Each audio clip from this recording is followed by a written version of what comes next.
The story begins on what seems to be an ordinary day, with our protagonist, a young man, making his way down a familiar street. He's on his usual route, likely finishing up errands or perhaps heading back home from work or school. Passing by the neighborhood convenience store, he doesn't expect anything out of the ordinary. But as he nears the entrance, he notices people fleeing from the store, moving in panicked, frantic strides. There's terror in their eyes, fear etched onto their faces, a sight that immediately puts him on edge. Something terrible has happened, or has happened, or is happening inside that store. Before he has time to process, a figure emerges from the shadows within the store. It's a man, and not just any man, a dangerous one, holding a gleaming knife. His face is twisted, filled with malicious intent. As the armed man steps out onto the street, his gaze falls upon two little girls who are frozen, unable to move, petrified by fear. In that moment, everything changes for our protagonist. He can't ignore what he's seeing. His heart pounds as he makes a split-second decision. Without a second thought for his own safety, he sprints toward the girls, closing the distance between him and the assailant. His only thought is to protect them, to stop this man from hurting these innocent children. He doesn't know how things will turn out. He doesn't care. All that matters is saving them. And just as the knife-wielding man lifts his arm, our protagonist throws himself at him, tackling him to the ground with all his strength. The girls are safe. They're crying but unharmed, looking at him with tearful eyes. But then, a sharp pain rips through his side. He looks down and sees blood slowly soaking his shirt. In the chaos, he didn't even feel the knife strike him. Stabbed, injured, he feels his strength draining. His vision begins to blur as the world around him becomes hazy. The cries of the little girls reach his ears, their voices distant but heart-wrenching. They're crying for him now, their faces twisted in sorrow as they watch him bleed. In his fading consciousness, he feels a strange warmth. He's glad that they're safe. He's glad he could protect them. But as his life slips away, a bittersweet thought crosses his mind. I made them cry. I didn't mean to make them cry. With that final, tender regret, he slips into darkness. He drifts in a vast, silent void. There is no pain, only quiet, a sense of weightlessness. And then, something shifts. A strange feeling envelops him, and he becomes aware, slowly, of sounds and warmth around him. He opens his eyes to an unfamiliar ceiling, high above him, carved with intricate designs that seem far too elaborate for any hospital room. Confused, he glances around, taking in the soft bedding, the elegant furniture, the gentle light filtering in from a window. A maid dressed in an old-fashioned uniform notices him and rushes over, looking both relieved and delighted. She calls him Cain, a name that sends a jolt of confusion through him. "You're awake, Cain," she exclaims with joy. She goes on to say that his mother is overjoyed to hear he's recovered, her eyes warm and kind. His heart races, but he tries to stay calm, hoping he can piece together what's happening. As she calls for others, he catches a glimpse of himself in a nearby mirror. The reflection that meets his gaze is not his own, at least, not the one he remembers. He sees the face of a small child staring back, wide-eyed and bewildered. He realizes with a mix of shock and wonder that he has somehow been reborn.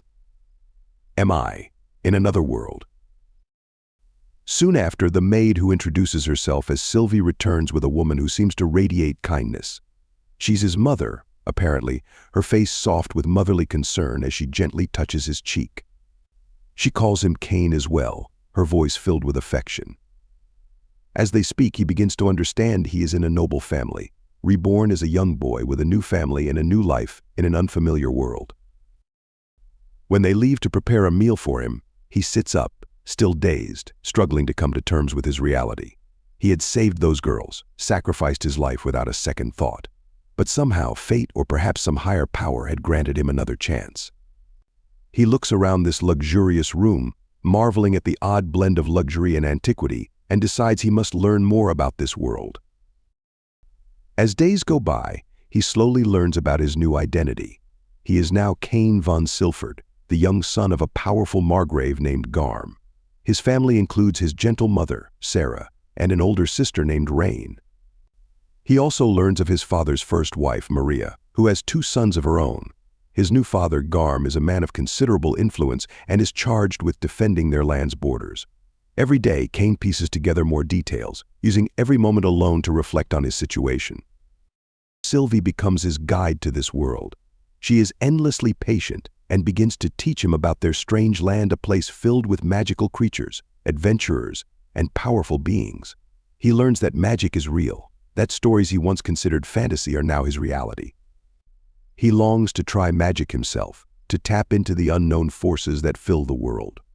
Though he has left behind everything he once knew, he finds that he doesn't miss his former life much. This world feels like a new beginning, a fresh start where he can truly make a difference. He throws himself into learning, astonishing his family with his quick intellect. His sister, Rain, proudly informs their father that Cain has learned to read and do arithmetic at an impressive speed for his age. His family praises his intelligence, unaware that he carries the knowledge of a high school student from another world. When he expresses a desire to study magic, his father advises patience, explaining that he must wait until his baptism at age 5 to receive his blessings from the gods. Secretly, Cain practices spells on his own, experimenting with small magic incantations. While he struggles at first, his persistence pays off, though not without mishaps. In one incident, he accidentally sets part of his room alight, hastily putting out the flames before Sylvie and Rain notice. Despite these challenges, he remains determined to master the art of magic and learns as much as he can about the kingdom, its history, and its mysteries. Eventually, the day of his baptism arrives. It's a grand affair, filled with ceremony and ritual. As he steps into the ancient church, he feels a powerful connection, as if something momentous is about to happen. When he kneels to pray, something extraordinary occurs. A radiant light pours from the statues of the 7 gods, and suddenly he finds himself standing before them in a celestial realm. The gods reveal to him that his heroic act in his previous life did not go unnoticed. His sacrifice moved the god of earth to grant him another chance, and thus he was reborn with his memories intact. Each god bestows him with blessings, endowing him with powers that far exceed those of ordinary mortals. When he awakens from the divine vision, he checks his status and is awestruck. His stats are astronomical, his abilities far beyond anything he had imagined. However, his father warns him of the need for secrecy, urging him not to reveal his gifts, as such power could be seen as a threat to the kingdom. Despite his growing power, Cain maintains his humility. He dedicates himself to his studies, learning everything he can about his family's duties and responsibilities. Yet, he never forgets the promise he made to himself in that other life, the desire to protect the innocent, to prevent tears and suffering. He trains, he studies, and he practices his magic in secret, determined to use his gifts for good. In one intense moment, while practicing summoning magic, he accidentally conjures a creature more dangerous than he intended. His sister and her friend are nearby, and the creature tries to attack them. With all his might, Cain shields them, ultimately sending the creature back to where it came from. As he looks at the frightened girls, he recalls the faces of the girls he saved in his past life and thinks, "I won't let anyone cry because of me again this time." He knows he has the power to make a difference. Years pass, and at his debut ceremony, his father asks him what he wants to be. With unwavering resolve, Cain replies, "I want to be an adventurer who protects people's smiles." In that moment, he feels a deep sense of purpose, ready to use his abilities to bring happiness and safety to others. This world, he decides, is where he belongs now, and he will do everything he can to make it a better place. The story picks up as Garm, a dependable figure in Cain's life, realizes that young Cain's ambitions are greater than he had imagined. Cain, despite his age, possesses a rare drive to become an adventurer, a path filled with challenges, dangers, and profound learning. Garm, seeing the spark in Cain's eyes, knows he has to give him every opportunity to grow. He gently tells Cain that if he truly wishes to be an adventurer, he'll need to study hard and gain wisdom in more than just combat. Garm promises to find him a tutor, someone with both knowledge and strength, to guide Cain on this extraordinary path. Cain's heart races with excitement and curiosity. He wonders what kind of person his tutor will be, envisioning a mighty warrior with a muscular build and a fierce aura, or perhaps a mysterious, magical figure with an air of enchantment. His thoughts run wild with anticipation, barely able to contain his excitement. The promise of training fills him with purpose and eagerness to prove himself, hoping that his tutor will recognize his potential and take him seriously despite his youth. The awaited day arrives. Sylvie, the ever-supportive family servant, approaches Cain with a warm smile, announcing that his tutor has arrived. Without a second thought, Cain, eager to make an impression, decides to teleport himself to his new tutor using his move spell. In his haste, however, he misjudges the spell, materializing directly into the arms of a young woman. In a humorously awkward moment, he finds himself pressed against her chest. The girl, amused by the situation, teases him playfully, asking if he's in need of a nurse, adding with a grin that she's not quite ready to produce milk yet. Cain, his face flushed with embarrassment, hurriedly apologizes, stammering as he tries to explain himself. The butler steps in smoothly, rescuing Cain from his awkward moment, and introduces the two women as his new tutors. Their names are Millie and Nina. Millie, with a head of vibrant red hair and an aura of fiery energy, exudes confidence. She carries herself like a true adventurer, and there's a glint in her eye that hints at a playful but competitive spirit. Beside her stands Nina, an elegant green-haired elf with a calm and composed demeanor. Her presence is almost ethereal, and her gaze reveals a wisdom beyond her years. Both women introduce themselves formally to Cain's parents, bowing respectfully as they declare their roles as D-rank adventurers. Cain, however, is eager to break down the formalities. With his youthful enthusiasm, he tells them they don't need to speak so politely after all, they're his tutors now. Garm, overseeing this exchange, clarifies that these two remarkable adventurers will be training Cain for the next 3 years. Cain can barely contain his excitement, knowing he's about to embark on an incredible journey of growth and learning. Without delay, Millie, eager to get started, leads Cain to the training grounds. She announces that they'll be starting with the fundamentals of swordsmanship, eager to see what the young boy is capable of. Cain, gripping the sword with both hands, begins practicing his swings, pouring every ounce of his energy into each move. To her surprise, Millie notices that Cain's technique is uncommonly polished for someone his age. Each swing is precise and deliberate, betraying a natural affinity for the sword that even seasoned warriors would admire. Nina, observing from the sidelines, remarks in awe that Cain might even be more skilled than Millie herself.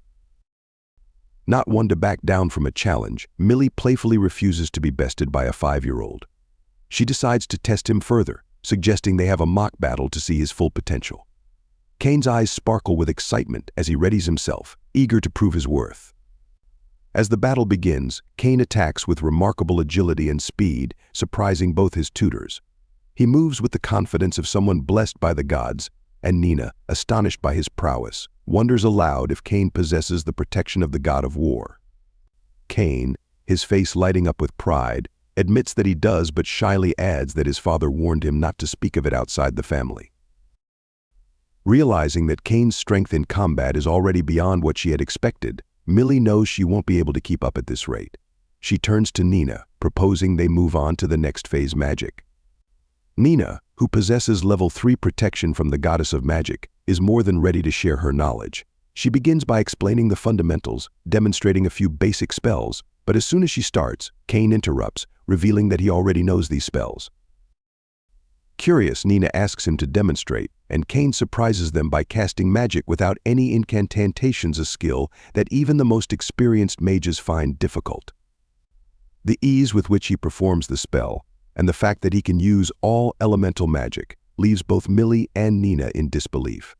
Only mages of the sage class can usually master multiple elements, but here Cain is, mastering them at just 5 years old.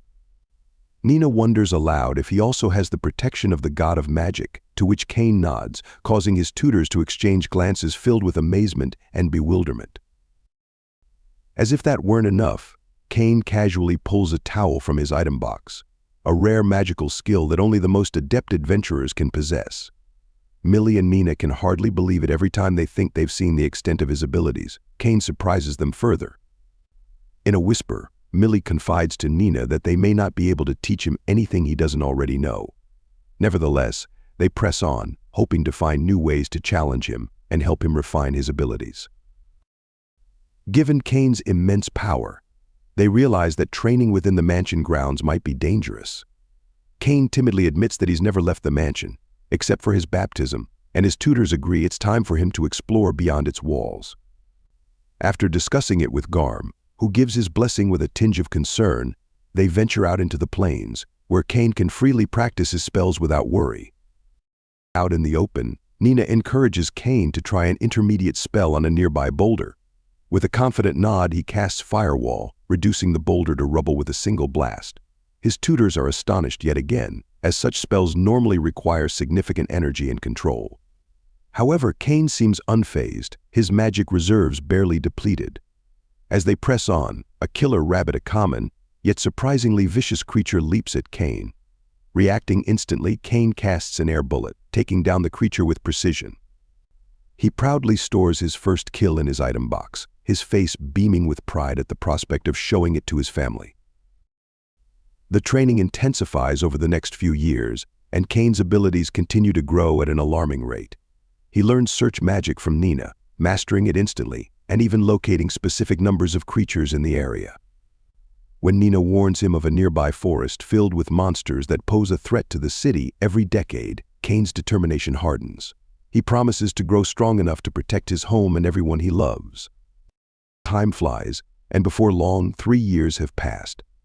Millie and Nina, proud but slightly melancholic, tell Cain that it's time for them to move on, declining to extend their contract further. Cain, touched by their guidance and friendship, feels a wave of gratitude. Remembering that they once mentioned their dream of owning magic bags, Cain decides to make this dream a reality. That night, he ventures into the forest, where he bravely confronts a bloody ogre and an earth dragon, powerful creatures whose skins are ideal for crafting enchanted bags.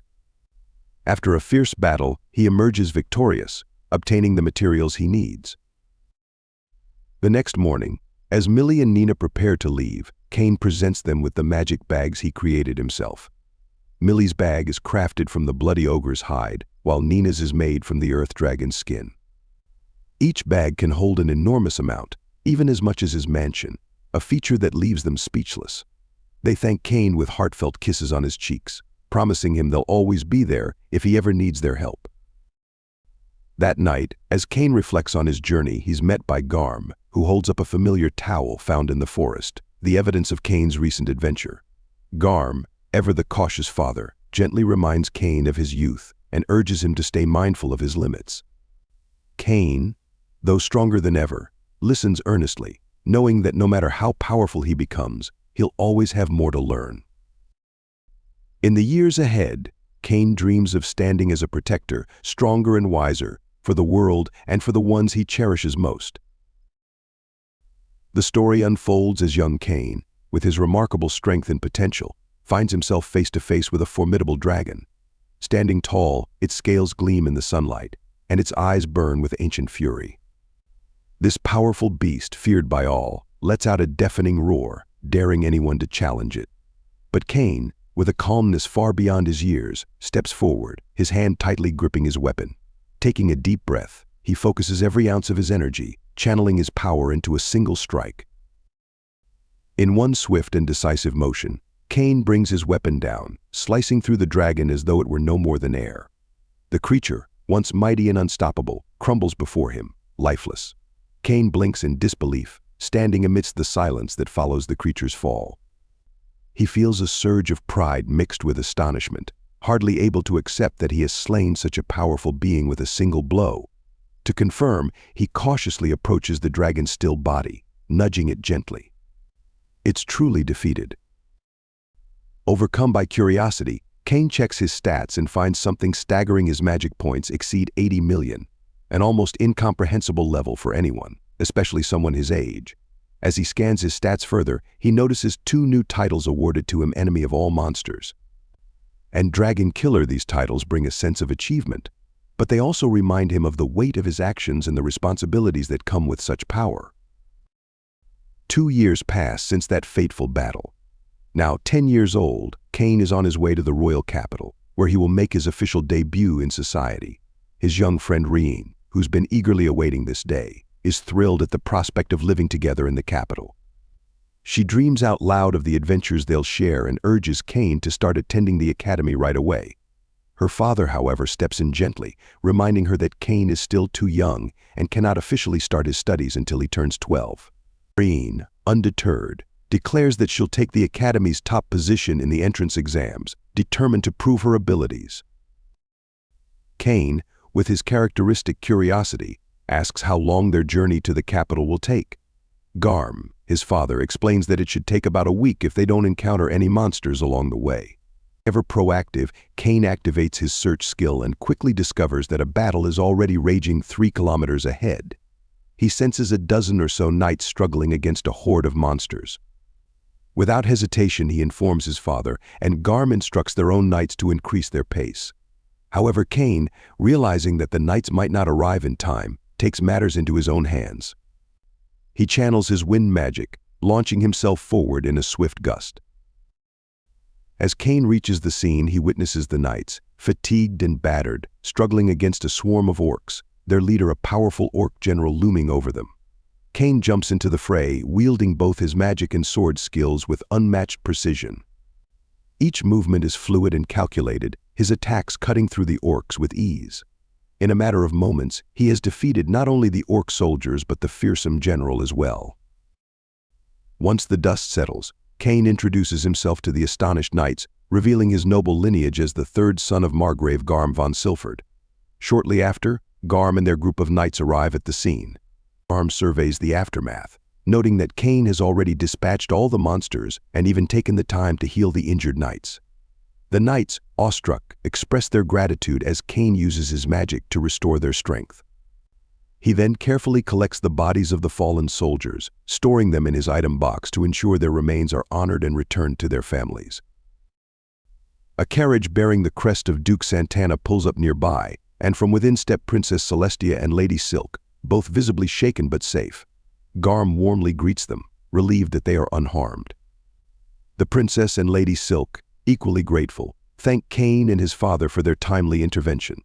Intrigued by Cain's skills and bravery, the ladies ask for his name, and he introduces himself formally. Celestia, feeling faint from the day's horrors, winces as a headache takes hold. Noticing her discomfort, Cain respectfully asks her permission to use a calming spell, offering her a reprieve from the fear and exhaustion. With her consent, Cain casts his relax spell, soothing her mind and bringing her peace. Both Celestia and Silk feel their tension and stress melt away, their hearts suddenly lighter, and they express their appreciation with warm smiles. Silk, captivated by Cain's prowess, compliments his skill with both sword and magic, even teasing him slightly with admiration. The princess and Lady Silk, now feeling more comfortable around Cain, start to compete playfully for his attention, each vying to express her gratitude. Cain mentions that he's headed to the capital for his debut, and the ladies, delighted to discover their shared destination, insist that he travel with them. The royal guards move aside, allowing Cain to join the ladies in their luxurious carriage. Cain quickly realizes that the space is a bit too cramped, so he politely offers to sit on the opposite side. The princess and Lady Silk, however, plead with him to stay close, confessing that they feel safer with him by their side. As they settle into their journey, the princess shyly asks Cain to call her Teles, while Lady Silk insists he address her simply as Silk. Cain hesitates, aware of the social hierarchy that places these noble ladies well above his rank, but they insist, making it clear that they want no formalities between friends. Cain eventually agrees, though not without some embarrassment. As they near the town of Renoma, a guard interrupts their conversation, instructing everyone to prepare to disembark. Cain, feeling slightly embarrassed about the intimate carriage ride, wonders if the guards had been watching their interactions. In the town, Cain bids the ladies goodnight, only to have them insist that he stay with them. Silk claims that the unsettling memories of the earlier battle still haunt her, and Celestia, echoing her sentiment, expresses fear of being alone after the day's harrowing events. Garm, ever the watchful father, gently suggests that it may not be proper for Cain to share a room with young ladies, but the princess argues passionately, claiming they won't sleep soundly without Cain nearby. Relenting under their persistent requests, Garm finally arranges a large room for them all to stay together, warning Cain to act with discretion. As night falls, the princess and Silk rearrange their beds to be as close as possible to Cain, seeking comfort in his presence. Despite his protests, they assure him that they feel safer knowing he's nearby, insisting that this arrangement is the only way they'll be able to sleep. Cain, though a little flustered, agrees, promising to guard them through the night. The next morning, after a restless night, Cain emerges exhausted but determined to continue his journey. Over the following days, he finds himself in much the same situation, with the princess in silk frequently drawing close to him under various pretexts. By the time they reach the royal capital, Cain is sleep-deprived but proud to have protected his companions every step of the way. At the gates, a knight named Diam, the vice-captain of the Royal Chivalric Order, greets them, noticing the close bond the young ladies seem to share with Cain. After they recount how Cain saved them from the orc attack, Diam thanks him with deep respect and admiration. Cain retrieves the bodies of the fallen soldiers from his item box, allowing them to be given proper honors and farewells. Diam expresses his profound gratitude, noting that Cain's efforts ensure these brave souls will be returned to their families. Shortly afterward, the king himself summons Cain for an audience. In the grand throne room, the court listens as the minister recounts Cain's heroics, detailing how he single-handedly defeated 50 orcs and saved the princess and Lady Silk. The nobles murmur in astonishment, struggling to comprehend such feats from someone so young.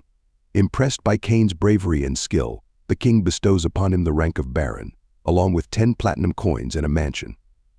One nobleman, Corgino, protests, arguing that it's improper to grant a title to a 10-year-old. The king, however, stands firm, recognizing Cain's extraordinary potential and the need to secure him as an asset to the kingdom. The king, with a hint of warmth, extends an invitation to Cain and his father to join him in the parlor afterward, where they are joined by Duke Eric von Santana, Lady Silk's father. The king and the duke, grateful for Cain's heroics, propose an engagement between Cain and their daughters, citing the deep bond he has already formed with them during the journey. Cain, cornered by the noble logic of their request, has little choice but to agree, realizing that the engagement, though unexpected, is a way to cement his loyalty to the kingdom and his place within its noble circles. Later, Cain reflects on the whirlwind of events that have transpired since he set out on this journey. He thinks of the princess and Lady Silk, the battles he has fought, and the responsibilities that come with his new title. The weight of his powers, his newfound duties, and his connections to the royal family all dawn on him, leaving him both excited and humbled by the path before him. His adventure has only just begun, and with his new allies, titles, and purpose, he is determined to rise to whatever challenges the future may hold. The story continues with young Cain stepping into the hallowed halls of the church, an air of reverence surrounding him as he prepares for a rare audience with the gods. His mind, however, is preoccupied. Cain's journey has been so extraordinary that he himself feels the need to consult the higher powers about his own strength. With a mixture of awe and concern, he humbly admits to the gods, "I think I may have overdone it with my leveling. My power feels a bit overwhelming."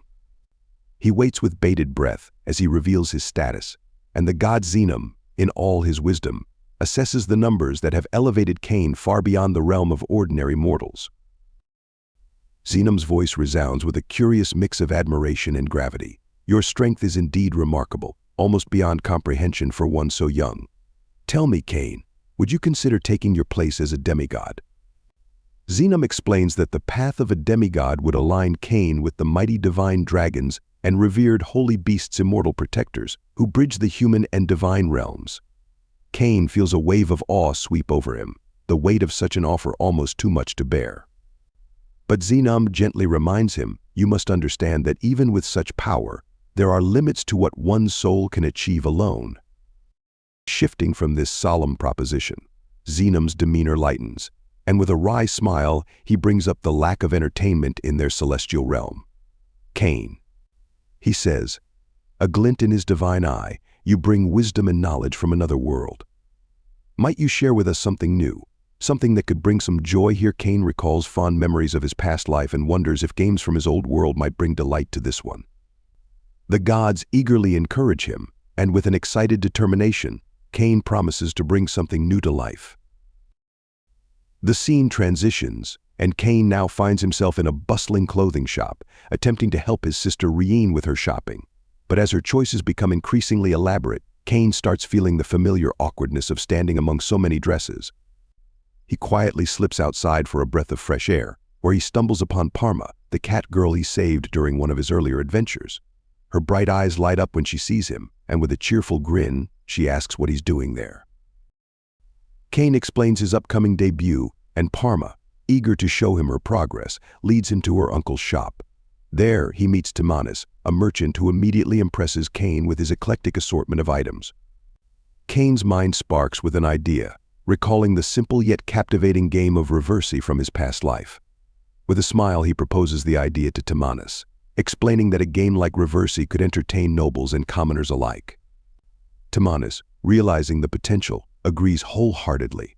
Excited, Cain hands him a gold coin, assuring him that it's an investment. Timanis looks awestruck at the young boy's vision and devotion. With this plan set in motion, Cain returns to his sister, who is waiting impatiently. Rain is none too pleased at Cain's sudden disappearance, but her irritation melts into joy when Cain compliments her, saying she looks amazing in anything she wears. Her smile grows, and she insists on showing him every outfit in her collection, a task Cain finds both endearing and exhausting. Soon enough, Timanis completes the first reversey prototype, and Cain is thrilled with how it has turned out. He eagerly tests the game with Parma, teaching her the rules and marveling at how perfectly it fits into this world. Cain requests 2 different versions, a luxurious one for the nobility and a simpler version for everyone else, foreseeing the appeal across social classes. He asks Timanis to produce an especially lavish set for the royal family, hoping it will make a memorable gift. Finally, the day of Cain's debut ceremony arrives. He feels a mixture of excitement and apprehension as his family arrives at the Grand Palace, where he is about to present himself to the kingdom. His father Garm warns him of the attention he'll draw, especially from noble families eager to introduce their daughters to the newly minted baron. Cain, though embarrassed, promises he'll handle it. Entering the magnificent hall, Cain notices familiar faces, including Duke Eric and his daughter Silk. The Duke's warm but imposing demeanor reminds Cain of their last encounter, which wasn't quite public. Eric expresses gratitude for saving his daughter's life, hoping they'll build a lasting friendship. Cain then meets the king and his family. The princess blushes when Cain, with genuine admiration, calls her outfit divine. The king raises an eyebrow, asking Garm how he managed to raise such a smooth talker. Cain can only chuckle nervously, sensing the king's protective gaze on his daughter. Taking a deep breath, Cain presents the king with the extravagant reversey set he had commissioned, explaining its popularity and hoping it will be enjoyed across the kingdom. The king's interest is piqued, and he invites Cain to discuss the game further in private after the ceremony. The king then slyly mentions he would also like to discuss future prospects concerning his daughter, leaving Cain flustered. Cain navigates the crowd, meeting various nobles, each encounter more demanding than the last. Just as he manages to catch a break, Silk and her friend Telly's approach, offering him a drink. They exchange pleasantries, with Silk expressing gratitude for their friendship. But soon, a noble child named Habit interrupts, attempting to flaunt his status. Ignorant of Cain's rank, he mocks him, ordering Cain to apologize. But Cain, with a cool demeanor, turns the tables and suggests that Habit be the one to apologize. This infuriates Habit, who challenges Cain to a duel outside. Once outside, Habit's lackeys attempt to cast spells to intimidate Cain. Yet, comically, their spells are weak, merely fizzling in the air. Silk, feigning shock, finally reveals Cain's true status as a baron and the heroic rescuer of the princess. Faced with the reality of Cain's accomplishments, Habit and his friends bow humbly, asking Cain's forgiveness, then make a hasty retreat. Silk, laughing, teases Cain about his strategic silence, and in a playful twist, she demands a date in return for her silence about the incident with Telly's. After the party, Cain keeps his promise and presents the game to the king in private. The king is thrilled, envisioning the joy it will bring to his court. Eric then subtly reminds Cain of his promise to take Silk on a date, giving Cain a knowing look and a word of caution about his daughter's engagement plans, though still unofficial.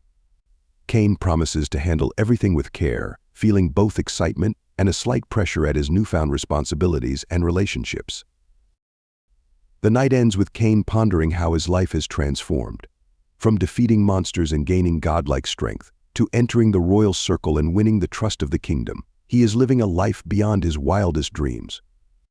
And yet, with each step he takes, Cain is increasingly aware that he is walking a delicate line between honor and duty as he prepares to face whatever awaits him next with all the courage he can muster.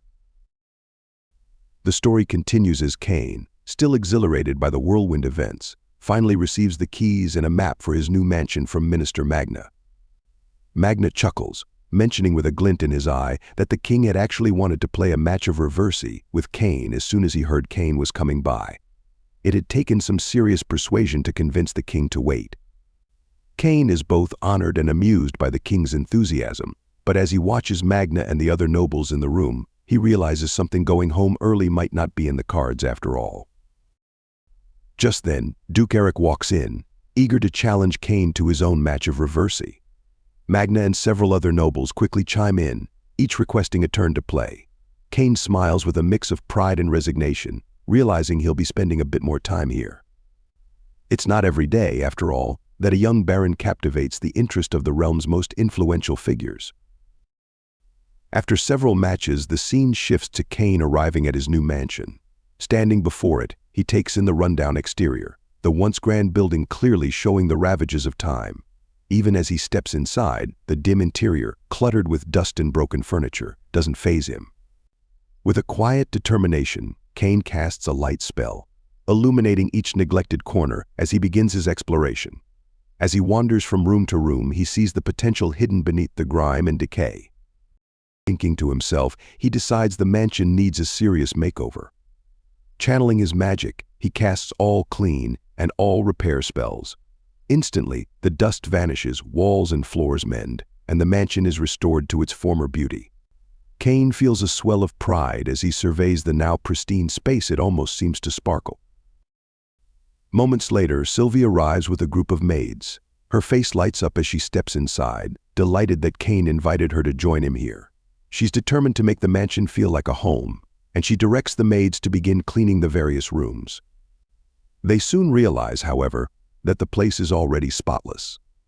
Cain sheepishly admits to using magic to do the heavy lifting, which amuses Sylvie but impresses the maids even more. As the maids settle in, Cain's new butler, Colon, introduces himself, mentioning that Seabase, Cain's former butler, has spoken very highly of him. Cain is touched, realizing how fortunate he is to have such loyal and dedicated people around him. Colon reassures Cain that he and the maids will handle everything, suggesting Cain return to his family's mansion to greet his visiting brothers. The scene shifts again as Cain, back at his family home, is greeted by his brothers, who tease him about becoming a baron before them. Rain, Cain's sister, expresses her eagerness to see her brother's new mansion. The brothers, teasingly, warn her that it might still be haunted or falling apart. Rain boldly declares that her little brother, the newly minted baron, will protect her if anything goes awry. Cain laughs, assuring her there's nothing to fear. The next scene unfolds as Cain proudly gives his family a tour of the newly restored mansion. His parents and Rain are visibly awestruck. Garm, his father, marvels at how Cain transformed the mansion from the crumbling ruin it once was, suspecting magic was at work. Cain nods, explaining that he used magic for the restoration. His father, however, notes that something is missing: artwork, decorations, and the kind of luxurious items nobles expect to see. Determined to make the mansion truly worthy of a noble, Cain listens as Garm suggests he adorn the space with paintings, fine vases, and even mounted trophies. Smiling, Cain assures his father that he already has a mounted piece of red dragon trophy, in fact. Just then, they hear Sylvie's startled cry for help. Rushing to her, they find the maids trembling before the impressive, life-sized mounted red dragon in the foyer. Cain realizes he may have neglected to warn them about it. He chuckles, explaining that he vanquished the beast himself. His family is awestruck, especially his father, who knows that even seasoned adventurers struggle against such a creature. Later, as they continue exploring, they reach the washroom where Rain and his mother exclaim in astonishment at a unique feature: an enchanted toilet that, at the touch of a button, sprays a gentle stream of water. Rain is immediately enamored with the concept, begging Cain to install something similar at their family estate. Cain's father, initially unimpressed by all the fuss over a toilet, eventually tries it himself. Much to his surprise, he finds it quite refreshing, and the whole family laughs together, united in their delight at Cain's ingenuity. Talk of the mansion's grand debut arises and Colin reminds Cain of the need to host a debut party to introduce his estate to the other nobles. Cain feels a mix of excitement and anxiety as he reviews the guest list, realizing that hosting such an event requires meticulous planning. Sylvie suggests that instead of adhering strictly to formalities, Cain should focus on treating his guests with genuine hospitality. Inspired, Cain decides to create elegant glassware as party favors. With his magical abilities, he crafts delicate, sparkling glasses that Sylvie is certain will enchant the guests. Meanwhile, in the kitchen, Cain works with the chef to perfect his recipes, introducing the kitchen staff to a new delicacy from his world, the Hamburg steak. Sylvie takes a taste and finds it utterly delicious. Cain also introduces her to a special bubbly drink he's concocted, an enchanted wine with a fizzy sparkle. Sylvie's eyes light up as she takes a sip, enchanted by the effervescent taste. She playfully insists on another glass to fully evaluate it. The day of the party finally arrives. Nobles stream into Cain's mansion, captivated by its beauty. Even the Duke is impressed when he sees the mounted dragon trophy, admitting he never thought he'd see such a creature up close. Silk, charmed by her surroundings, expresses her excitement about someday calling the mansion her home. At last, the king and queen arrive, along with Princess Celestia, Cain's fiancée. The queen, having heard rumors about the enchanted toilet, wastes no time in trying it out herself.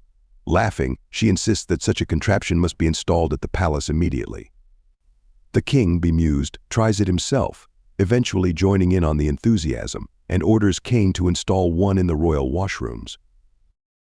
However, not all is perfect. Marquis Corgino, a noble with a penchant for criticism, arrives. From the outset, he sneers at everything: the food, the glasses, the decor, finding fault with each. Cain remains polite, but as the Marquis grows ruder, Cain formulates a clever plan. Using his search magic, Cain locates the king nearby, then subtly steps aside, allowing the king to overhear Corgino's tirade. Caught in his harsh behavior, Corgino quickly backtracks, professing his admiration for the party. The king scolds him, hinting that his attitude could impact his future standing. As the night ends, Cain feels a wave of relief. Despite the challenges, the mansion debut is a resounding success. His family beams with pride, his guests are captivated, and Cain, a young baron, has proven his worth. The story carries on as Cain embarks on another quest, his mind buzzing with thoughts of responsibility and legacy. He arrives at Diam's place, ready to part with some of the monster materials he's collected. Minister Magnet had advised him to make this offering an act of respect, and perhaps a quiet nod to the strength Cain possesses. When Dime opens a small storage room, Cain glances at it and hesitates, sensing it won't be nearly enough space for what he has to unload. "Are they all like the red dragon you have in your mansion?" Dime asks, half joking, but with a flicker of nervous awe. Cain chuckles softly. "Not quite as grand. I do have an earth dragon, though Dime's face pales. An earth dragon is a creature that even seasoned, high-ranking adventurers wouldn't tackle alone." Cain's nonchalant tone doesn't seem to match the sheer magnitude of his achievement. Dime quickly moves Cain to the training grounds, instructing him to place the monsters there. "The knights can take care of moving them later," he says, trying to keep his composure as Cain summons one formidable beast after another. Dime's disbelief only grows with each monster Cain produces. He can't help but ask, "Are you a hero? Or perhaps a disciple of the gods?" Cain pauses, thrown off by the question, then replies gently, "Just the son of Margrave Garm." Dime nods, choosing not to pry further, yet unable to shake the suspicion that there's far more to Cain than he lets on. As Cain turns to leave, Dime stops him. "Would you mind meeting our knights and sparring with them? Our captain admires strength, and I think she'd love to see what you're capable of." Though reluctant, Cain agrees, and soon he finds himself introduced to the knights as the baron who defeated 50 orcs. The knights murmur in amazement. One knight scoffs, "Our royal chevalier shouldn't be crossing swords with a child." Yet moments later he stands across from Cain in a sparring ring. Cain moves with precision, using a boost spell to close the distance and end the duel almost instantly. Dime claps, urging Cain to take on the entire order of knights next. Just as Cain prepares himself, a young woman poised and fierce arrives and steps forward, scolding the knights, "Pointing your swords at a child." she demands, casting Cain a reassuring glance.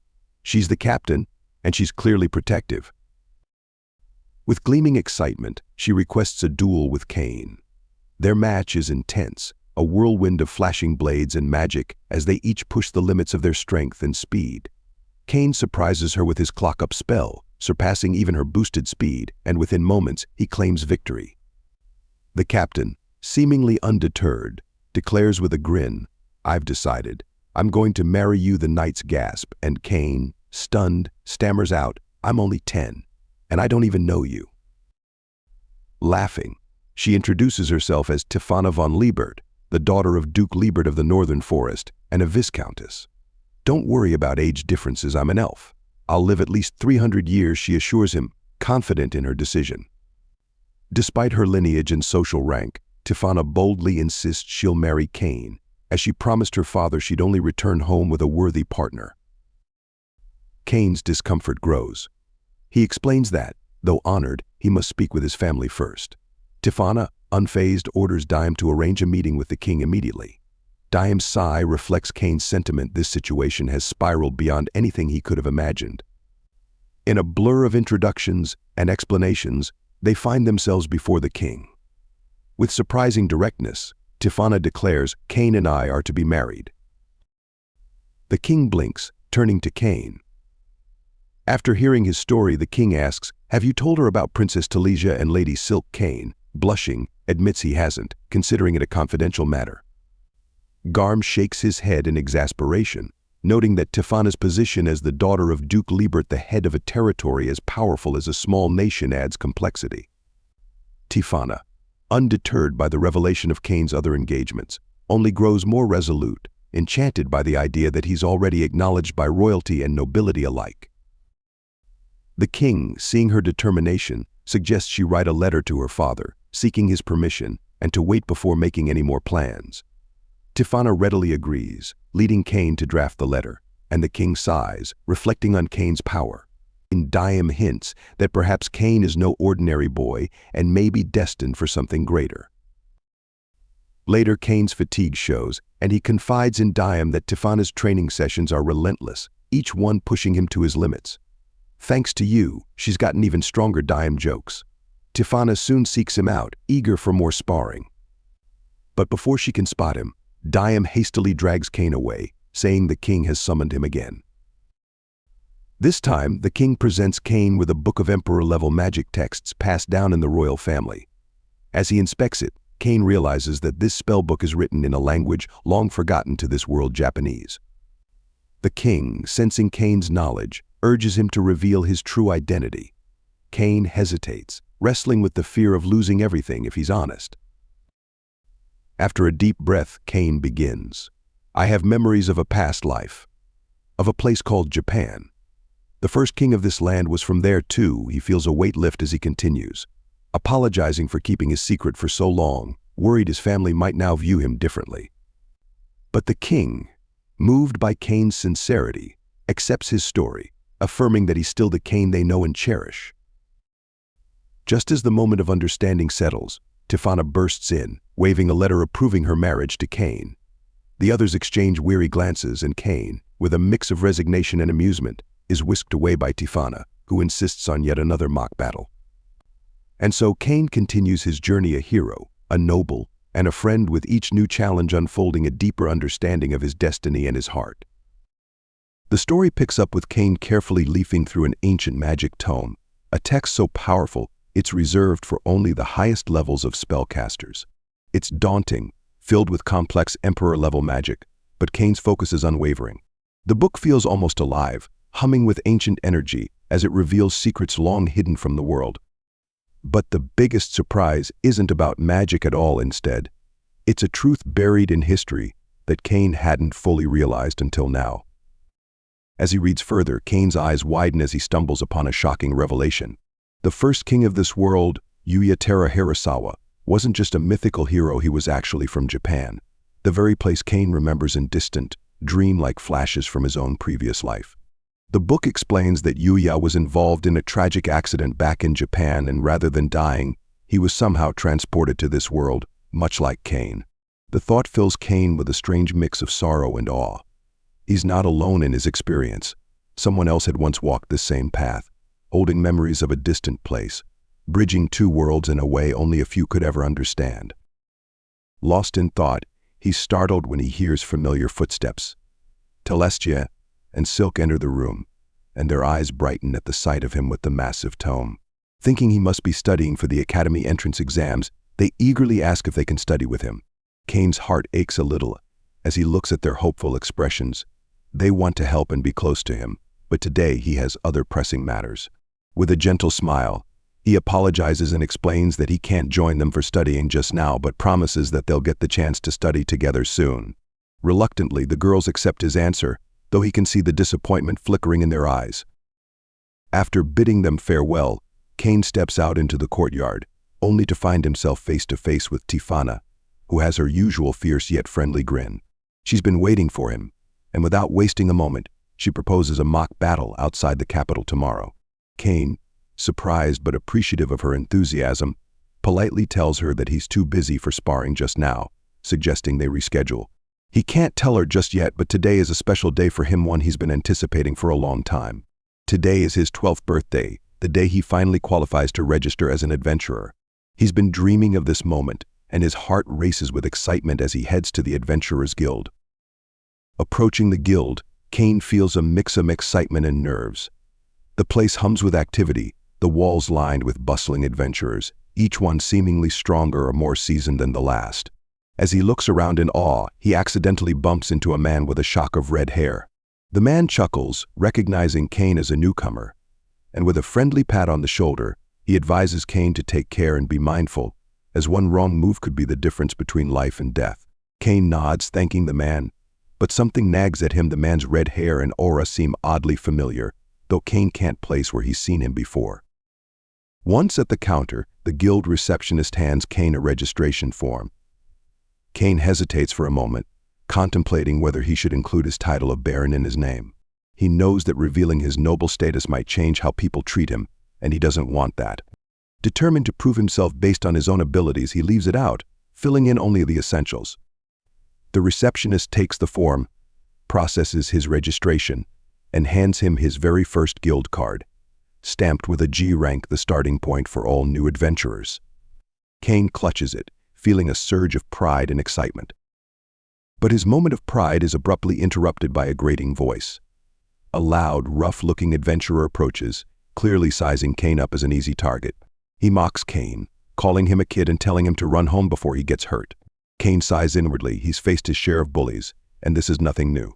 The man and his friends try to intimidate him, circling around, but Cain, calm and prepared, dodges every move they make with ease, his reflexes so precise that it only flusters them further. Just when the situation seems on the brink of escalating, the red-haired man from before steps in, his presence instantly intimidating Cain's would-be attackers. They recognize him as Claude from the famous adventurer party, Ice Flame, and, realizing they're outmatched, they slink away, grumbling. Cain, relieved, thanks Claude, who smiles and explains that he stopped them for their own safety. He could tell from the way Cain moved that he wasn't someone to be trifled with. Claude, intrigued by the young adventurer's spirit, invites Cain to join him for a drink, seeing promise in the young boy. Grateful for the kindness, Cain agrees. Sitting across from each other with mugs in hand, they talk about the guild and life as an adventurer. Claude shares stories about his adventures with his wife, Lena, an ice mage, explaining how they formed Ice Flame as a duo. He encourages Cain to eventually find his own party, stressing how essential it is to have reliable allies in order to take on high-ranking quests. Just then, Lena herself appears, hands on her hips, mildly scolding Claude for drinking so early in the day. She turns her attention to Cain, smiling warmly and assuring him that he can come to her if he ever needs advice or assistance. After bidding them farewell, Cain heads to the quest board. His gaze falls upon a goblin-slaying quest, offering rewards per goblin defeated, with no upper limit. Cain's eyes sparkle. This is perfect. He accepts the quest and heads out, only to run into Tifana again. She's surprised to see him, asking if he's on a mission. Cain eagerly shares that he's off on his first adventure, and Tifana insists on joining him, proudly declaring that it's her duty as his future wife to be by his side on such an occasion. Though slightly embarrassed, Cain can't help but feel grateful for her support as she drags him to the forest. In the dense woods, the air buzzing with tension, they spot a group of goblins attacking a carriage. Without hesitation, they rush in. Tifana fearlessly charges the goblins, her sword flashing as she takes down enemy after enemy, while Cain uses healing magic to stabilize the carriage driver. Together, they fight seamlessly, each covering the other's back, the bond between them growing with each strike. Their relief is short-lived, however, as a new threat emerges from the trees. A pack of green lizards, their scales glinting ominously. Cain tells Tifana to take the driver to safety, assuring her he can handle this on his own. He casts a blinding light spell, stunning the lizards before quickly finishing them off with ice magic. Tifana watches in awe, pride swelling in her chest as she realizes just how powerful her husband truly is. Returning to the guild, Cain eagerly reports his success, mentioning the green lizards. The receptionist Risha looks shocked, explaining that green lizard quests are typically reserved for higher ranks, and defeating a group of them is especially challenging for a new adventurer. She alerts the chief, who quickly dismisses Cain's report as unbelievable, accusing him of lying to gain more rewards. Just then, the guildmaster enters, intrigued by the commotion. The guildmaster smiles knowingly when he hears Cain's story, revealing to the stunned chief that Cain isn't just any kid, he's a noble, and a hero at that. Shocked, the chief stammers an apology. As if that wasn't enough, the guildmaster reveals his own connection to Tifana, confirming he's her brother, much to Cain's surprise. The guildmaster chuckles, assuring Cain that he trusts him completely, and is even glad that Cain may one day become part of his family. Tifana grins and teasingly mentions how they've already shared their joint training, which leaves Cain blushing. Recognizing Cain's abilities, the guildmaster decides to promote him, granting him an unheard-of rank advancement on his very first day. He hands Cain a golden guild card, marking him as an A-rank adventurer. Cain can hardly believe it, his heart pounding as he realizes he's just taken a massive step toward his dream. Meanwhile, the gods observe Cain's journey from afar, pleased with his growth yet worried about what lies ahead. They know that soon he'll face challenges unlike any he's encountered before, and they wonder how they can aid him further, perhaps by finding him a powerful new mentor. Later, as Cain rejoices in his achievements, Telestia and Silk approach, reminding him of his promise to study together. He agrees, happy to finally spend time with them. But just then Tifana joins them, boasting about their forest date and insisting they have a beach date next. Telestia and Silk give Cain an exasperated look, feeling left out of his recent adventures. As they half-jokingly scold him, Cain finds himself laughing, his heart full, as he realizes he's surrounded by friends and allies who believe in him, no matter the challenges to come. As the story unfolds, Cain stirs awake in his bed, feeling the soft warmth of the morning sun streaming through his window. The gentle light brings with it a sense of excitement, reminding him that today is a monumental day. It's the day of his entrance exams for the academy, a place he's dreamed of attending for so long.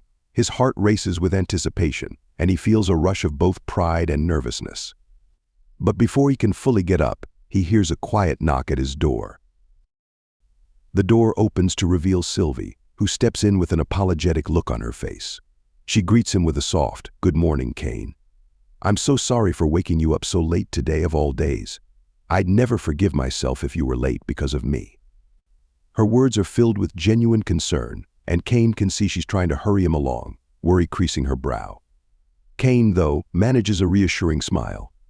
He knows how much she cares, and he gently tells her, "Don't worry, Sylvie. I promise I won't be late." Sylvie, relieved but still fussing a bit, helps him get ready with a quiet efficiency. Once he's prepared, he gives her a grateful nod before heading out. With a quiet word and a flash of magic, Cain teleports directly to the academy gates, sparing himself the rush. He grins, knowing he made it just in time. Stepping into the academy's bustling entryway, he feels a thrill run through him. Today marks the beginning of a new chapter. At the reception desk, Cain approaches and confidently gives his name. The receptionist checks the records and hands him his exam number, along with a small list of instructions. "You'll be in classroom for the written exam," the receptionist says, directing him with a friendly but professional tone. Cain glances at the list and notes, with a twinge of disappointment, that no familiar names appear alongside his own. It seems Telestia and Silk, his closest friends, aren't in his class today. He wonders where they are and hopes they're also having a smooth start to their own exams. He heads to his designated room and finds a seat, scanning the faces of the other students around him. He can't shake the feeling of loneliness without his friends there, but he reassures himself that they're just in different classrooms and that they'll meet up afterward. Just then, the teacher enters, a calm but stern presence as she stands before the class. She reminds them of the rules, especially emphasizing that anyone caught cheating will be ejected immediately. She sets a 2-hour timer and wishes them luck as the exam begins. As Cain looks over the exam questions, relief washes over him. Arithmetic, writing, history, it's all straightforward, especially for someone with a noble background. He moves through each question with ease, jotting down answers almost instinctively. Soon he's finished, feeling quite pleased. He leans back, allowing himself a moment to relax, and is surprised when the teacher gives him an inquisitive look. "Can you really afford to relax already?" she asks, raising an eyebrow. Cain chuckles softly, responding, "Actually, I've already completed the test." Her eyes widen slightly as she glances at the clock. "It's only been half an hour," she mutters, almost incredulously. Cain just nods, quietly amused, as the rest of the students continue to work. Time seems to slip by, and before he knows it, the teacher announces that the exam is over. She instructs everyone to leave their answer sheets on the desk and head to the training grounds for the magic ability assessment. Once outside, Cain feels a familiar flutter of excitement in his chest. Magic assessments are where he truly shines, and he can't wait to show what he's capable of. At the training grounds, the teacher explains that each student will be using their strongest spell to attack a target, emphasizing that a protective barrier is in place around the training area, allowing them to go all out. Cain steps forward, wondering if he should truly unleash his full power. He hesitates for a moment and then asks the teacher for clarification. She assures him, with a confident smile, that the barrier will hold. Watching the other students take their turns, Cain quickly realizes that their spells are comparatively simple. It's clear that he's leagues above them in magical ability, and he decides to restrain his power to a beginner level, casting a humble fire bullet. But even at this level, his fire bullet surges forward with incredible force, piercing through the target, the barrier, and even impacting the walls beyond, sending fragments scattering across the grounds. Gasps and murmurs ripple through the crowd, and the teacher stares in wide-eyed disbelief. "What just happened?" she asks, still in shock. Cain shrugs, saying simply, "I used fire bullet." The teacher can barely contain her amazement. A beginner-level spell can cause this much damage. Once they confirm no one was injured, the teacher gathers herself, still eyeing him warily, and directs everyone to the swordsmanship exam. As they arrive, the teacher introduces a group of special guests from the Adventurers Guild. Among them is none other than Claude, a seasoned adventurer Cain has encountered before. Claude's eyes light up with recognition, and with a hearty laugh, he asks Cain what he's doing at the exam. Cain explains with a modest smile, "I'm here for the Academy entrance exam." To his surprise, Claude then offers to be his sparring partner, eager to test the young talent. Cain tries to politely decline, sensing the tension in the air, but the teacher insists, eager to see how he handles the challenge. Realizing he has little choice, Cain takes up his sword, bracing himself for a serious match. Claude grins, clearly excited, and they begin to spar. Cain quickly realizes that Claude, as a rank adventurer, is indeed skilled. He focuses, activating a simple boost spell to match his opponent's pace, and their blades clash, echoing across the training grounds. The other examinees stare, mesmerized by the intensity of the match, though it becomes evident that they're somewhat intimidated. Cain senses this and attempts to hold back, not wanting to alarm them further, but Claude, relishing the challenge, steps up his efforts, even casting his own boost spell. The teacher finally steps in, stopping the match with a light reprimand. She reminds both of them that this is merely an entrance exam, not a full-scale duel, and that they're scaring the other applicants. Claude, catching his breath, chuckles and pats Cain on the shoulder. "We'll have to do this again sometime," he says warmly. Cain smiles, though he can't help but think to himself that he'd rather avoid another match of that intensity if he can help it. With his exam concluded, The teacher tells Cain he's free to go and should return when the results are announced. As Cain makes his way home, his mind drifts to how the day unfolded. Once he arrives, Sylvie meets him at the door, a smile brightening her face as she asks eagerly, "How did it go?" Cain grins, reporting that he thinks he did well, and Sylvie's face lights up with joy. She insists that they celebrate with a feast, and despite his modest protests, his stomach growls, betraying his hunger. Laughing, Sylvie heads to the kitchen to start preparations. Later that evening, Cain finds himself summoned to the palace, where the king greets him with a curious expression. Cain, the king begins, "I hear you made quite an impression at the academy." Cain scratches his head, recounting the teacher's request to use his full power and how, despite using only a beginner-level spell, he managed to destroy the barrier. The king listens intently, even more intrigued when Cain casually mentions that he could have used much more powerful magic but chose not to. Amused yet mildly exasperated, the king reminds Cain to take extra caution, especially given his extraordinary abilities. He warns Cain to be mindful, as he doesn't want to cause unnecessary commotion. The next day, Cain arrives at the academy to check the results and is thrilled to see he's placed first. As he savors his achievement, Silk approaches with a teasing smile, congratulating him while mentioning the uproar he caused. She adds that Celestia is upset because she couldn't watch him on the day of the exams. Cain blushes, feeling slightly embarrassed by his unintended chaos, but Silk reassures him, saying Celestia will forgive him soon enough.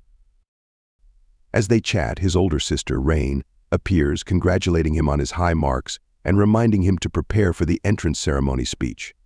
Cain stammers, having not realized he'd have to give a speech, but Rain merely smiles and tells him it's already been announced. The story shifts to the ceremony, where Cain stands proudly on stage in his academy uniform.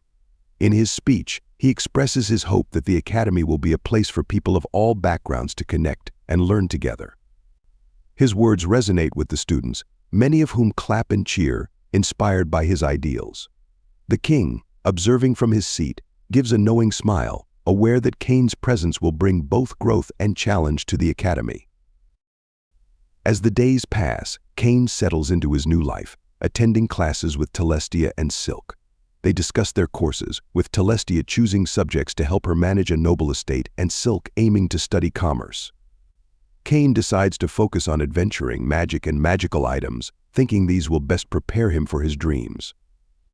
One afternoon, Cain sees some nobles bullying a fellow student, Parma, insisting she leave the academy so they can take her spot. Cain steps in, admonishing them firmly and reminding them that nobility doesn't make them superior. Celestia and Silk, watching nearby, lend their voices, and the bullies retreat, chastened. Cain apologizes to Parma for the delay, and she thanks him, grateful to be his friend. As the day ends, Cain hears a voice beckoning him to the library. Following it, he's led to a grand mansion where a mysterious figure resembling the first king awaits him. The two share coffee, and Cain marvels at how his life has changed, filled with challenges, allies, and mysteries. The story picks up with Cain sitting across from a familiar figure, a man he had met briefly before. They are seated comfortably, enjoying the warmth and aroma of freshly brewed coffee. As Cain sips, he can't shake the feeling that there's something extraordinary about this man. The man finally breaks the silence, his voice gentle yet powerful. "I've heard about you from Xenum and the others," he says with a small, knowing smile. Cain feels a slight thrill. The mention of Xenum, his mentor and ally, fills him with a mixture of nostalgia and anticipation. There is a mystery around this man that Cain is beginning to sense. The man then leans forward, his eyes piercing yet calm. "Allow me to introduce myself," he says. "My name is Yuya Tara Harasawa." The name alone makes Cain's breath catch. He recognizes it immediately. This man, sitting casually in front of him with an otherworldly air, is none other than Yuya, the first king of Esfort, a figure of legend. Cain stammers, the first king. But Esfort was founded 3 centuries ago. You should be. His mind races, torn between awe and disbelief. It's as if he's sitting with a relic from the past, something not meant to still exist in this realm. Yuya smiles, as if reading his thoughts. "Yes, Esfort was indeed founded 300 years ago, but I am as present now as I was then," he says, his voice steady. The words hang in the air, thick with mystery, and Cain feels a shiver run down his spine. "Are you a ghost?" then Cain asks, half joking to mask the unease in his voice. Yuya chuckles. "You could call me that, but I'd prefer if you used your judgment skill and see for yourself." Curious and slightly apprehensive, Cain activates his judgment ability, peering into Yuya's stats. The result shocks him. He reads, wide-eyed, the title God of Creation attached to Yuya's name. Yuya notices Cain's expression and nods. "Yes, it's true," he says calmly. "I am the God of Creation. I was the one who forged this world, a place we call Fat Neil." Cain's mind reels. His disbelief turns to stunned silence as he grapples with the implications. This man or God was the creator of his entire world. It seemed unimaginable, yet here Yuya was, sitting before him, unchanged even after 300 years, speaking with him as if it were a casual chat. Taking another sip of his coffee, Yuya explains, "I summoned you here, Cain, because Xenom and the others have asked me to help train you." Cain's stomach flips at the thought of more training. He already feels like he's struggling to manage his current abilities. But Yuya's gaze holds a silent insistence, as if he understands the weight of Cain's hesitation. "Here," Yuya says, sliding a plate of cookies toward him. "Try to take one." Cain raises an eyebrow, feeling a bit bewildered. "Cookie," he reaches out, fully expecting to pluck one off the plate without issue. But as he tries, his hand stops, unable to grasp even a crumb. Yuya watches him with a calm patience as Cain struggles, unable to take a single cookie. Flustered, Cain pulls his hand back. "Why can't I do it?" he wonders aloud, frustration coloring his tone. Yuya's expression turns serious. "Cain, there is a reason for this training. There's someone in this world who must be stopped, and you're the only one with the potential to do so." Cain's mind races, trying to imagine who could be so dangerous that he needs this kind of power to confront them. "Who is it?" Cain asks, his curiosity mingled with dread. Yuya's voice drops, growing somber. "He is called Eren, the evil god. 300 years ago, he manipulated countless people, driving them to hatred and war. He used an oracle to plant seeds of distrust in people's minds, making them fight each other. We managed to seal him then, but now the seal is weakening." Yuya's gaze holds a sadness that goes beyond mere memory. It's the weight of a burden he's carried all this time. Cain's heart sinks. The thought of someone with that kind of power fills him with fear. "If he's that dangerous, why can't you just seal him again?" he asks, hope flickering in his voice. Yuya shakes his head. "I'm a god of this world now, Cain. I can no longer intervene in Xenom's world directly. That's why it falls to you." Cain feels the responsibility settling heavily on his shoulders. But then Yuya's words grow more mysterious, hinting at a connection between Eren and Cain's own past. Cain asks what he means, but Yuya only smiles. Yuya then snaps his fingers, and in an instant, the scene changes. Cain finds himself standing by an endless ocean, the waves crashing at his feet. "From here on, I will be your teacher," Yuya says, his voice echoing across the expanse. "To reach the mansion where we met, you must do so on foot. And remember, no teleportation magic. If you want to face Eren, you must reach level 600. The words hit Cain like a punch. "But I'm only at level 300, he exclaims, trying to process the vast chasm between his current strength and what Yuya is asking of him. Yuya merely nods, acknowledging the difficulty. "I know it won't be easy, but remember, time flows differently here. A single year here is but a day in your world." He steps back, leaving Cain alone with the task that looms ahead. Cain steels himself, feeling a sense of determination take root. He steps forward, entering the dense forest surrounding him. But the moment he sets foot inside, creatures of all shapes and sizes descend upon him, fierce and unrelenting. Meanwhile, back in Cain's world, Sylvie is growing increasingly anxious. She hasn't seen Cain since the previous day, and she worries if something terrible has happened. Celestia and Silk join her in the search, the three of them combing through the school grounds and Cain's home, their concern mounting. Yet, Celestia reassures Sylvie with a confidence that's almost unshakable. "Cain is strong," she says softly. "We have to believe he'll come back to us." In the strange world Yuya has left him in, Days pass, and Cain fights battle after battle, struggling against exhaustion, isolation, and endless waves of monsters. He begins to lose hope, feeling a dark shadow overtake him, filling him with despair and loneliness. He hasn't slept soundly in what feels like an eternity. One night, as he trudges forward, he hears a faint sound, a creature's whimper. Following the sound, he finds an injured beast lying on the forest floor, breathing heavily.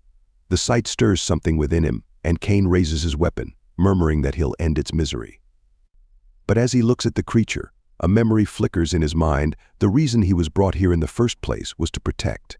He lowers his weapon, feeling a pang of guilt. Gently, he tries to heal the beast, but his magic is almost spent. Determined not to give up, he pushes harder, forcing out every last drop of energy he has. As his strength gives way, he collapses, falling into a deep sleep. When he wakes, he finds the beast watching over him, a silent guardian in the quiet forest. Cain reaches out to the creature, sensing a kinship in its gaze. "Are you alone too?" he asks softly. The creature's eyes seem to answer, and Cain feels a spark of companionship fill the emptiness within him. He names the beast Haku, and together, they continue on the arduous path. After 4 long years of relentless training, Cain finally returns to the mansion, now stronger than ever. Yuya meets him at the door, his eyes filled with pride. "You've grown, Cain," he says with a smile. Cain nods, feeling the weight of his journey settle within him. He's not the same person who started this path. He's grown, both in strength and in spirit. Yuya notices Haku by his side and realizes that the creature is a holy beast. "You should form a contract with it," he advises, explaining that it would allow Cain to summon Haku anytime he needs. With a solemn nod, Cain agrees, completing the ritual that binds them together. But Yuya's words take a somber turn as he finally explains Eren's connection to Cain's past. In Cain's previous life, as Shiinya Kazuya, he had been summoned along with his parents to this world. They had fought valiantly to protect it. But Eren's dark power had ultimately taken Cain's parents from him. Yuya's gaze turns sad as he recalls the day Eren wounded Cain's mother and forced his father to sacrifice himself in the battle. Cain feels a fresh determination. This is his fight now, not just to protect the world but to honor the memory of his parents. With his training complete, Cain prepares to return to his world. Yuya hands him a sword, asking him to deliver it to the king as a final parting gift. Stepping through the portal, Cain arrives back home, where Sylvie, Telestia, and Silk welcome him with open arms. They had been waiting, hoping, believing in his return. As Cain bites into a cookie that Silk made, he realizes just how much he missed home.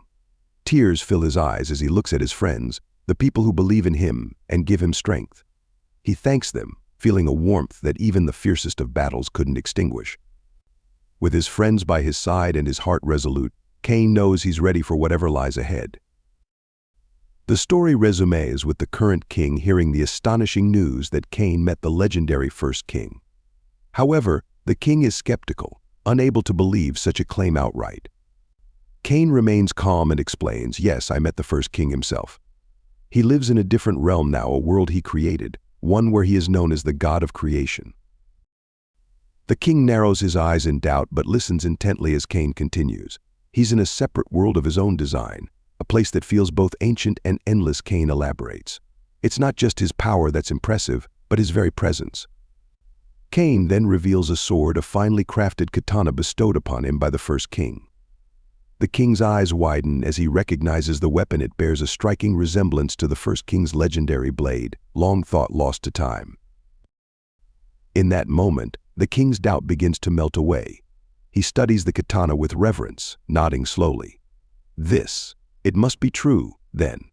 The first king wouldn't part with this blade lightly. The king's skepticism fades, replaced by wonder and respect.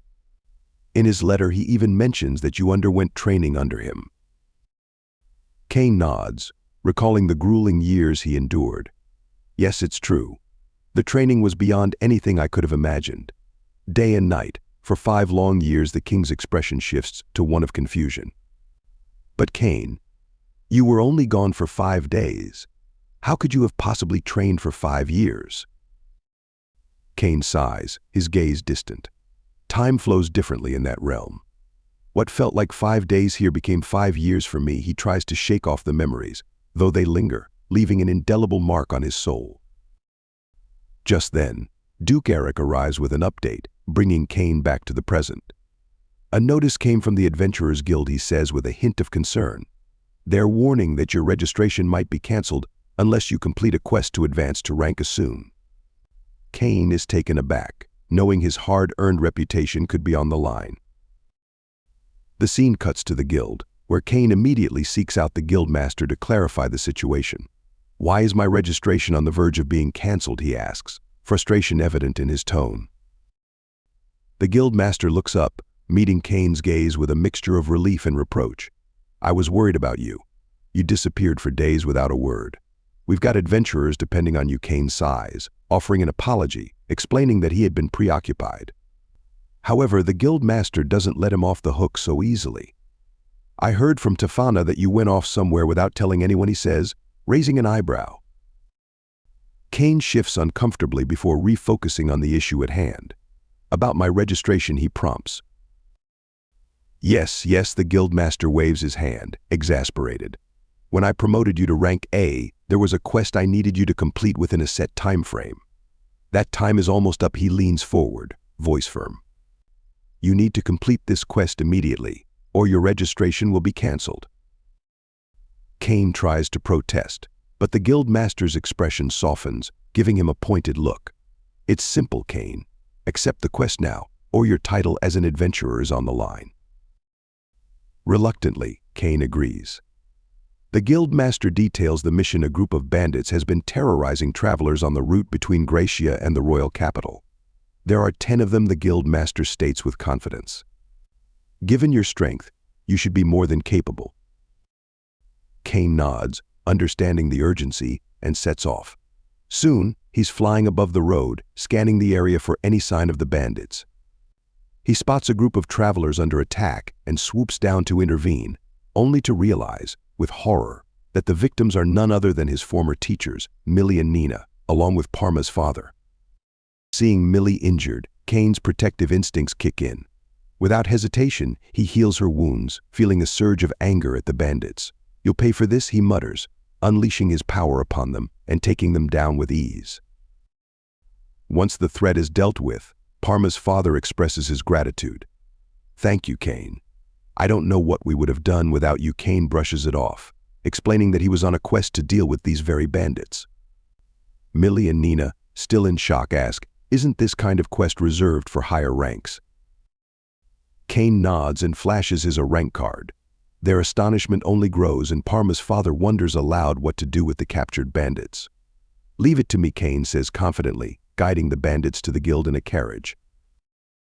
Back in town, they stop by Tamani's shop, where Parma's father thanks Cain once again for ensuring their safety. Parma herself marvels at Cain's dedication, noting, even on a day off from school, you're out here working hard. She chuckles, guessing that he must have other duties as a newly appointed baron. Millie and Nina, too, are amazed, with Millie remarking, you've grown so much, Cain. Cain, meanwhile, realizes he needs to report his completed quest to the guild. As he arrives, he notices that some of the same adventurers who harassed Millie and Nina previously are at it again, but a stern glance from Cain sends them packing. Odd, an experienced adventurer and Millie's brother, witnesses the scene. Not many adventurers would stand up to that group so easily, he comments, giving Cain an appraising look.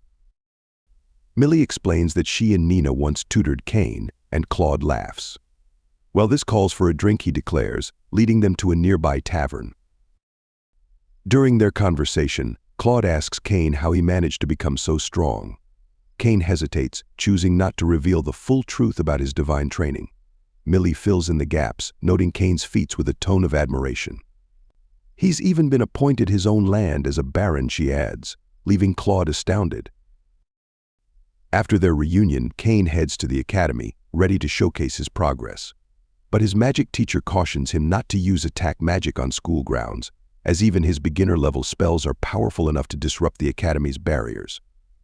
Watching this from the sidelines, Claude and his companions discuss Cain's place in the class, ultimately deciding to lend him a hand. The adventurers make a surprise appearance in Cain's adventuring class, much to the students' excitement. Claude challenges the students to display their guild cards, but Cain hesitates, fearing the attention his gold rank card would attract. Instead, he claims he left it at home, and Claude tells him to keep it on him at all times.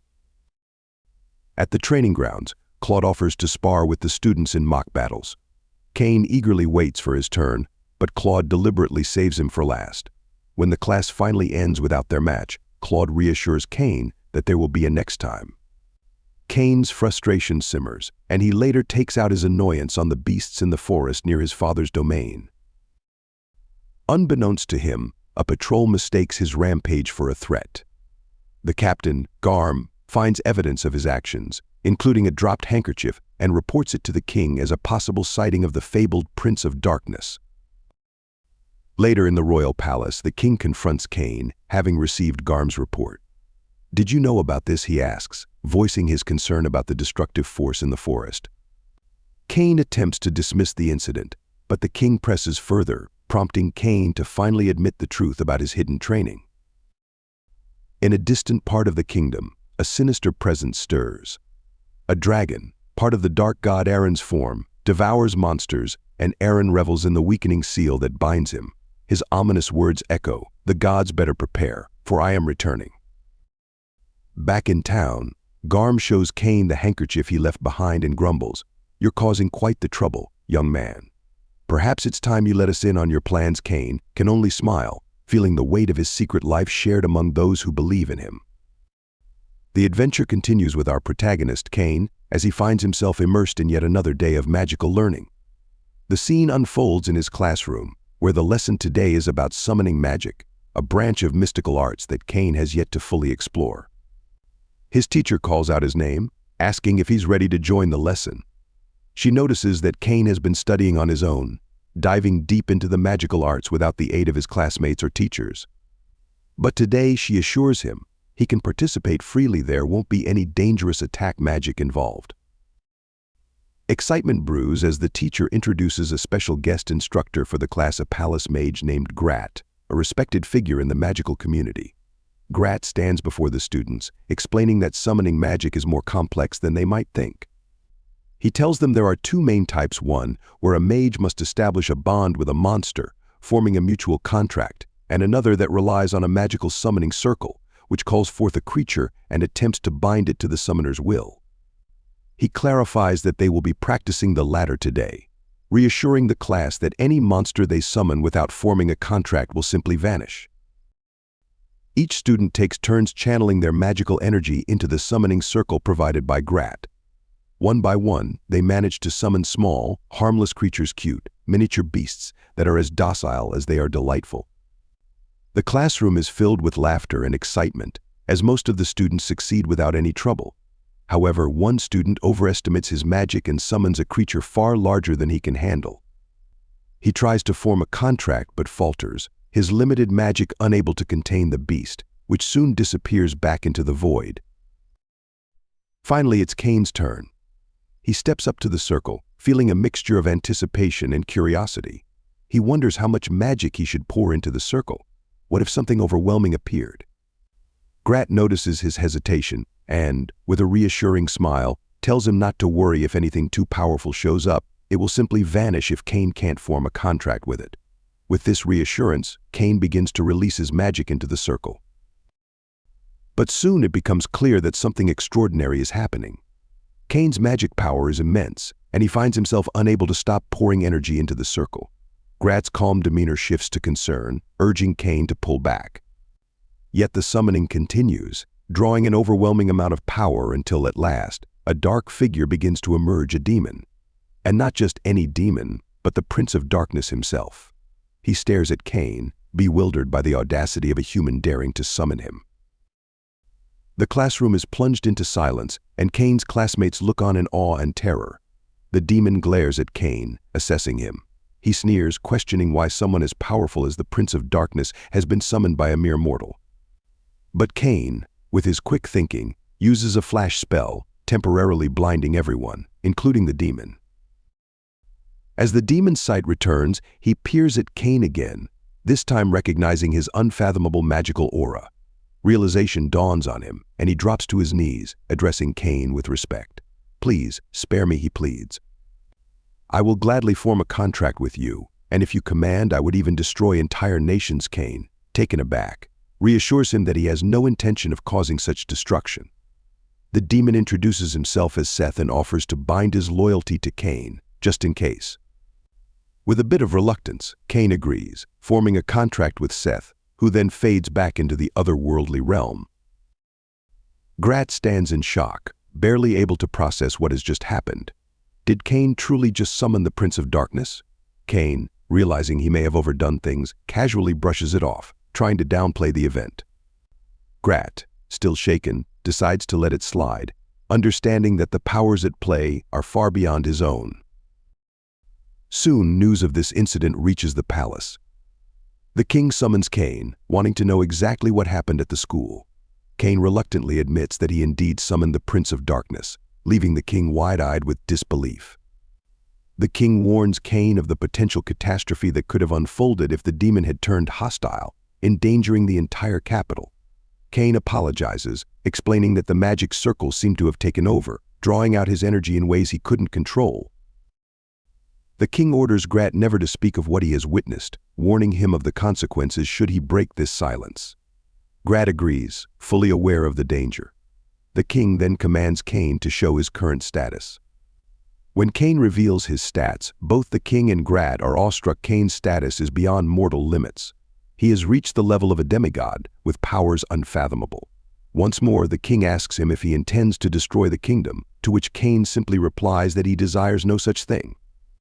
Instead, he wishes to be treated as he always has been. Seeing Cain's sincerity, the king assures him that he will respect his wishes. As a token of his trust, he decides to promote Cain, planning to make him a viscount and grant him a town to govern. The king tells him that a true ruler must first prove they can manage a single town before they can dream of safeguarding an entire nation.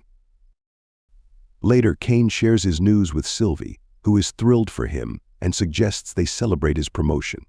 However, the celebratory mood is soon interrupted. News arrives from Colin that something ominous is brewing in the Forest of Monsters, a dangerous increase in monster attacks on adventurers, a phenomenon reminiscent of a past onslaught. Eager to help, Cain sets off to Gracia, where he meets his brother, Jin. Jin explains that adventurers are being attacked by savage monsters at an alarming rate. To further understand the situation, Cain decides to scout the forest, hoping to uncover the reason behind this monstrous gathering. At the Adventurers Guild, he reunites with familiar faces, each of them wary of the dangers lurking within the forest.